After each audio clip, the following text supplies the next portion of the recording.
The Bremen town musicians. There was once a donkey who'd served his master well for many long years, but now he was getting tired and too old for work.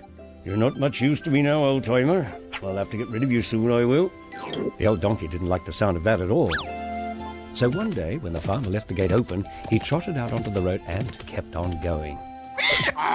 He brayed, sniffing his first taste of freedom. "I know what I'll do. I'll go to the town of Bremen and become a musician. I've always had a wonderful voice." The donkey hadn't gone very far when he saw a dog lying on the road, howling. "My master says I'm too old to go hunting anymore. Now what will become of me?" The donkey knew exactly how the dog felt, so he invited him to come along too. "With a fine voice like yours, we can be musicians together." The dog happily agreed, and off they went towards Bremen. A little further down the road they met a cat with a face as sad as 3 rainy days. "My mistress sent me away because I'm too old to catch mice. What shall I do now?" The donkey told the cat she was welcome to come with them. "With your sweet voice, we'll be the talk of the town." So off the 3 went towards Bremen. Even further along the road they met a rooster crowing miserably. "I'm so old, the master wants to put me in the soup. What am I going to cock-a-doodle-do?"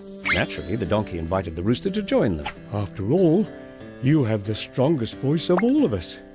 So the 4 animals set off towards Bremen. After travelling all day, night began to fall, and they were still a long way from town. The rooster flew up into a tree and spied a little house hidden in the forest. The animals headed towards it. When they reached the house, the donkey peered through the window. Inside, 3 shadowy figures were feasting in the lamplight. The donkey didn't know it, but the men were robbers, and this was their secret hideout. Sniffing the food, the hungry animals decided it was time to give their very first concert. "When the men hear our singing, they'll give us a free meal for sure." The donkey put his front legs on the windowsill. The dog climbed on top of the donkey. The cat climbed on top of the dog. And the rooster climbed on top of the cat. Teetering precariously, they began their performance.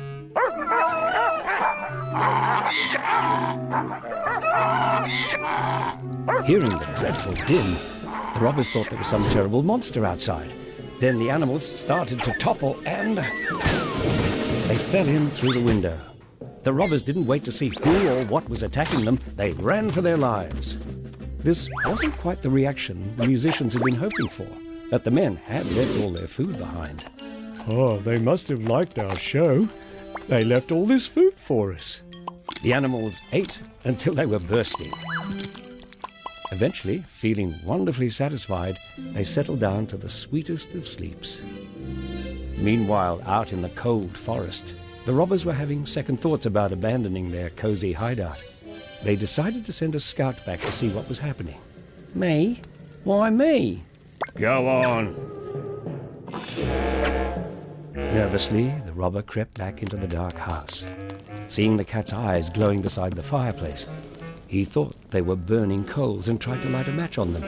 But the cat didn't like having her eyes poked and scratched him. The robber jumped back right onto the tail of the dog, which bit him. Staggering sideways, he reached out to steady himself and pulled the donkey's tail.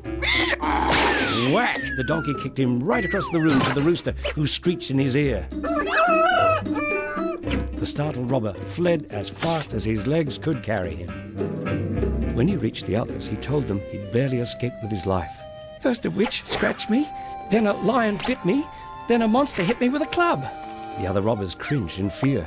Worst of all, though, a horrible red-eyed demon screamed the most terrifying scream I've ever heard.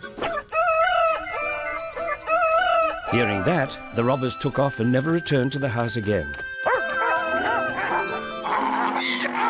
But the animals settled in comfortably and are still living there to this day, practicing their music.